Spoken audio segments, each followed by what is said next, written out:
we talked about the lonely chapter. We talked about letting people go. We talked about some of these things that like they're very beautiful in theory. Yeah. But the big thing that's required of them is tension. Tension is one thing when you have a commitment to your wife and you guys have a child and it's like, hey, we're going to have this conversation right now. Yep. Whether it's financial, whether it's planning, whether it's emotional, whether it's where we want to live or big conversations. But for people that aren't like tethered to you in this contractual agreement in some ways, some people are just like, F you, man. Like, I'm out. Yeah. Never speaking to you again. And I find that like, especially in business, like my producer, the people that I work with, the people that I connect with, those that are just willing to be like, let's put the cards on the table. Yep. Here's how I'm feeling. Here's why. Here's how you're feeling. Here's why. Yep. Let's have the hard conversation. And let's vocalize it, because otherwise tensions are eventually going to build and it's going to go to a worse place than it could go if we just have that hard eye-to-eye conversation. How have you accepted and allowed yourself to be an active participant within tensionous, hard conversations? Because I'm a huge believer that the most successful people are comfortable having hard conversations. I resonate with this so much. You put it so eloquently. So I think it's so important. But you got to be proactive. And like I said once or twice or 3 times already, guess what? You got to have hard conversations with yourself first and be willing to look yourself in the mirror and look at yourself. Well, what are you not taking responsibility for? What are you not taking ownership for? Because I think sometimes I have thought that same way about friendships of like, I'm doing all of these things and all of that. And it's like, well, what am I looking for in return? Maybe sometimes they're going through a period and I need to help, them through that stage. And I think relationships, sometimes people get into the wars of like, it has to be 50-50. Sometimes in a season, it can be 80-20. But guess what? They should be reciprocal and sometimes give that back. Me and my wife, especially with the son now and a dog, sometimes it is like 70-30, her to me. Sometimes it is opposite, whatever. But we always make it to 100%. And we always know we try to have proactive, what we call them growth conversations, where it's just like, let's put everything out on the table. Let's ask the hard questions. Let's put it all here.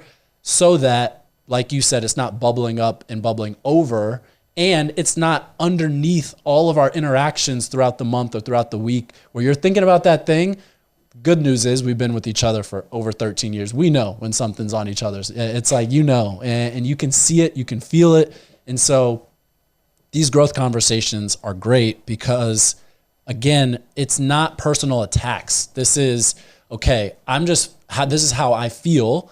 And this is like my opinion, my way I'm viewing it. How are you taking that in? How can I be better? How can I show up? So again, it's like you're putting all of these things out, not as a personal attack. And I try to do the same thing with friends that, like you said, you're going through that period where maybe it's like, is this still, and I hate to use the language serving me, but is this still reciprocal energy? And sometimes you have to kind of like talk about it straight. And I think for me, I value my time, energy, and attention way more now that I have a son. But like, that is very, very valuable. It's our most valuable asset. You can't just give that away. You can't just loan that out to doom scrolling into all of these things. Now, yes, you're not going to optimize every minute of your time with something that's going to be beneficial, but I would rather spend that time having an experience. I would rather spend that time with my son. I'd rather spend that time with my dog, with my wife, doing things, being out in the world. And I think sometimes people might not be able to see eye to eye on those things, or they might not see you because they're not at that stage yet. And that's okay. But you got to be comfortable and confident in those shoes, in that moment, in that season of life, to be like, hey, the energy doesn't seem reciprocal. I think this is a stage where I just need to do X, Y, or Z, or I just need to be X, Y, or Z. And when it comes to relationships, it's not going to be 50-50 all the time. So understand that there's going to be flexibility there, but be proactive. Have the conversations, plan them. So it's not like I'm going to have the conversation because something came up. It's we're going to have the conversation every week, every month. And if there's stuff that comes up, great. If not, hey, talk about how you can explore the edges. Talk about how you can push each other. Talk about how you can make sure that you are living out the values. Me and my wife, we have a values statement. Like we have values that we like wrote out when we've, maybe like 4 or 5 years into dating. And like, it's our relationship values. And so we talk about these things and we're like, we wrote all of these things as things we really prioritize, we really care about. How are we doing towards that? Are we living these values each and every day? It's a good question to ask yourself before you go to bed. Like, did I make myself better today? Or did I live in accordance to my values? Sometimes the answer could be no. Then it's like, hey, how can I do that tomorrow? Sometimes the answer is yes. Hey, how can I do better tomorrow? And so I think these reflective things, like we live so much of our day, we talk about this at Koya, we live so much of our day in reception mode, inputs, ads, digital media, all this stuff, just tasks, work, all these things, input. How much time do we get to pause, to reflect, to breathe, to be with ourselves, to be bored? It's like some people, the only time they get is when their head hits the pillow and they go to sleep. And then guess what? They can't sleep because their mind's racing with all these thoughts that they haven't gotten out throughout the day. And it talks, like you talked about it, critical thinking. Like, how much are we, I have so many, back then when I was working, like hard grind phase, all of that stuff. It was like, I'd have so many days where I did a lot of things, but I didn't get anything done. You mistaked activity for production.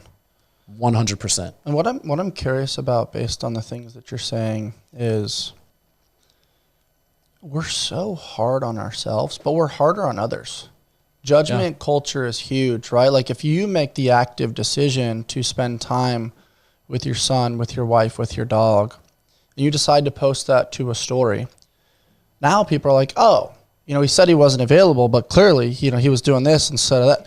Yeah. It's like my best relationships want that. Yeah. Like now as I'm 36 now, as I'm approaching 40, when I say no, it's not a mean thing. I just don't feel the need to fill the gap anymore. Yep. Hey, I'm not interested. Why? It's not your business. That's not like a mean thing. It's just I want to prioritize this instead of that. Yep. And I think the right people understand that. And those that are judgmental, typically, they're wrestling with something themselves. Yep. And younger me, Kyle, developed this hero complex where I'm like, well, I have to be everything for everybody. And I'd like to say this to my wife when we first got married. I'm like, well, I want to spend time with you, and I feel like I need to recharge over here, but these people need me, da-da-da. Yep. And I didn't really know how to draw that boundary. Yep. And I remember when my mom passed, I hired a coach, and we have these types of hard conversations, and he punched me in the face with this statement.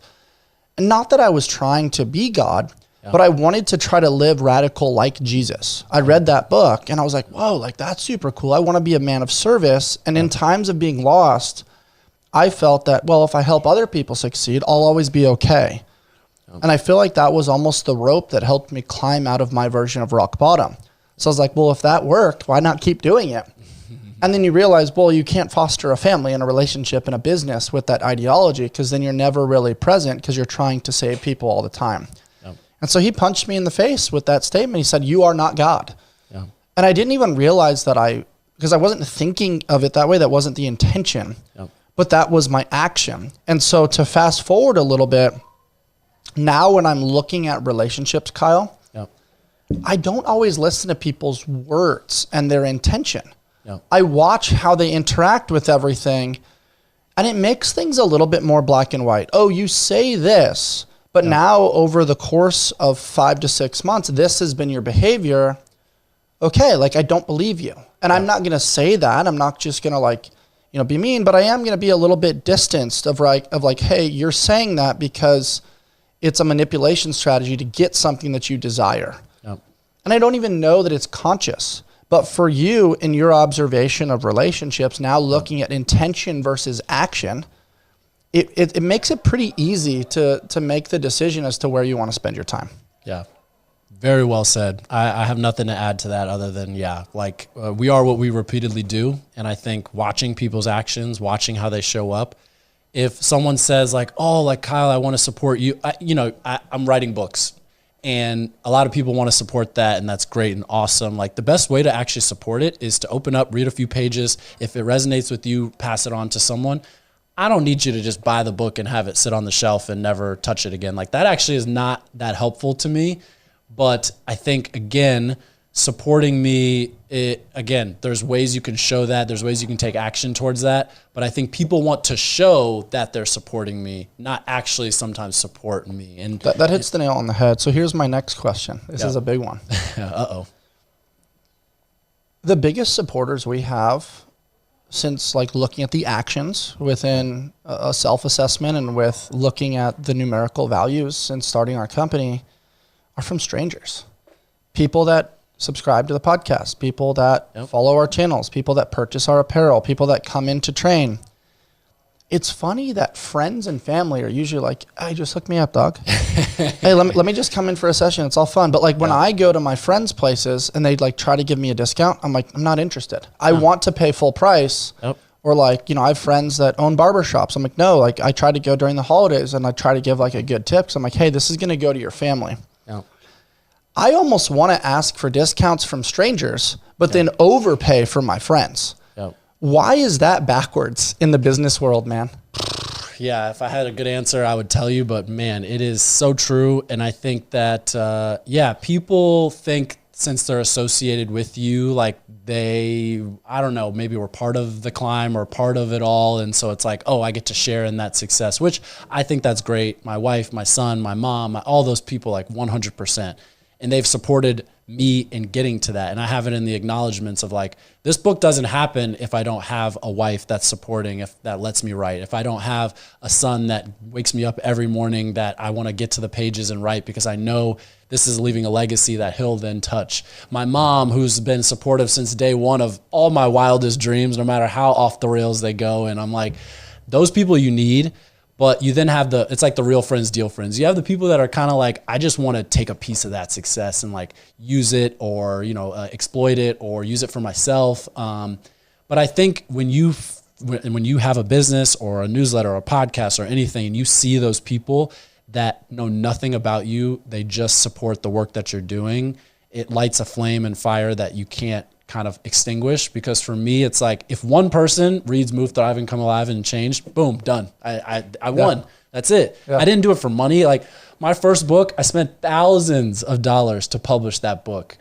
I was not doing that for money. I do it because I truly want to empower people to have agency, empower people to redefine on their own terms what it means to be healthy, as opposed to taking it from some influencer or some place that, is somebody trying to mold you into something that maybe isn't you. And so with writing books, with doing all of these things, it's like, I think you have to, again, take in the support that you're getting and use it as fuel and flame. But usually the ones that you don't expect coming, the ones that are from the people that you don't expect, those are, like you said, the ones that really light you up the most, because you're like, someone took this thing and was grateful for it and used it to do something better in their lives. And I think that's what we're all after, honestly. Well said, man.